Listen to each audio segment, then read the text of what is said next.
The old Victorian house had a suffocating stillness that clung to the air like dust. Elara had felt it the moment she and her husband Ben moved in. The silence was absolute, save for the low hum of the refrigerator and the occasional creak of the floorboards. The grandfather clock in the foyer, frozen at 3:15, was the most unsettling part of all. It stood like a tombstone, its hands refusing to mark the passage of time. Ben, an architect, was ecstatic. He was in his element, happily absorbed in renovating the attic. Elara, a writer, found herself unable to focus. The house was a constant distraction. Shadows would writhe in her peripheral vision. The cold spots drifted from room to room like silent, chilling phantoms. The whispers began a month after they moved in. At first, Elara dismissed them as the house settling, but they grew more distinct, coalescing into a low, mournful murmur. It was never a clear word, just a sibilant drone that seemed to emanate from the walls. She told Ben, but he waved it off. "It's 150 years old," he'd said. "Just the pipes." One night, Elara woke to the sound of a child's laughter. It was a high, tinkling sound, innocent and joyful, coming from the hallway. She nudged Ben awake. "Did you hear that?" she whispered.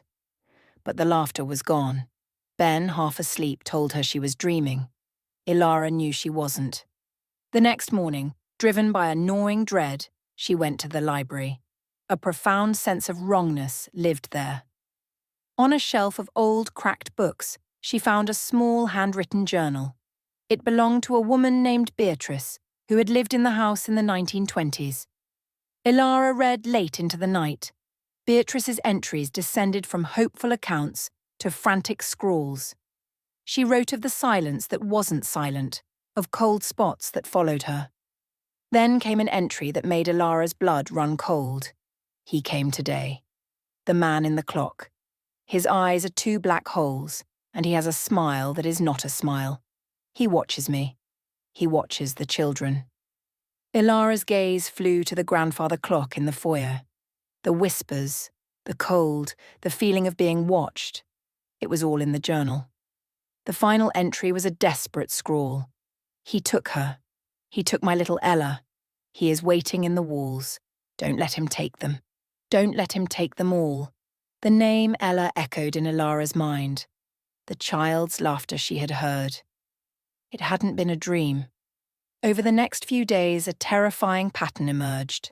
When Ben was home, the house was merely quiet. But the moment he left, the whispers would begin, growing in volume until they were a constant thrumming. The cold spots would intensify.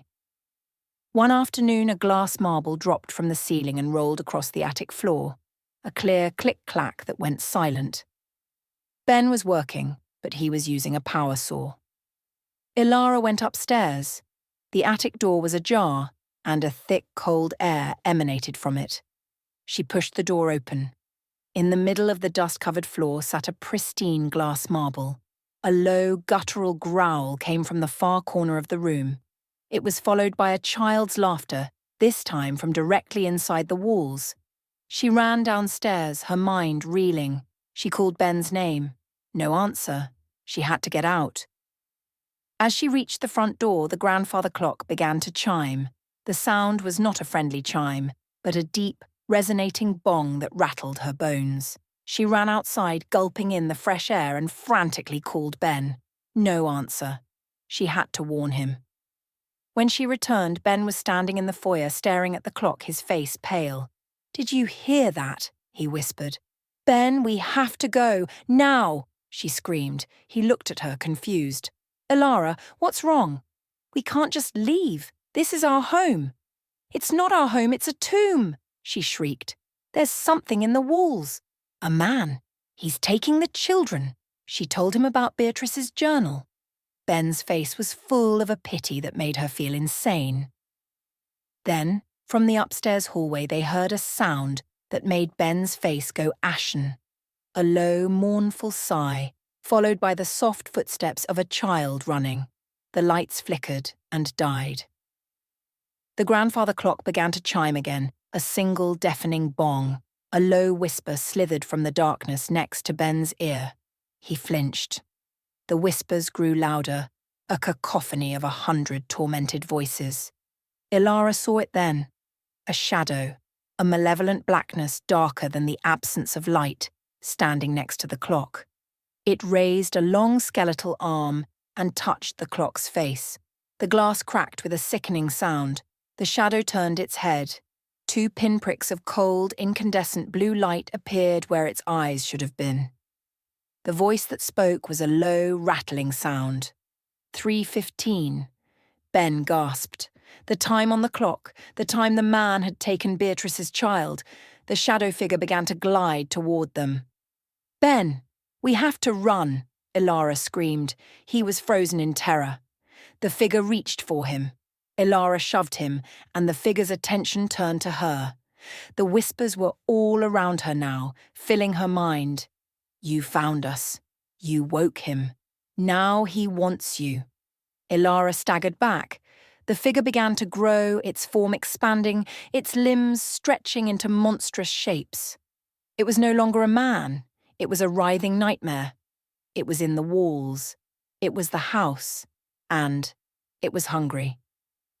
The last thing Elara saw before her vision went black were the 2 cold blue eyes of the creature, a hungry light in the absolute darkness.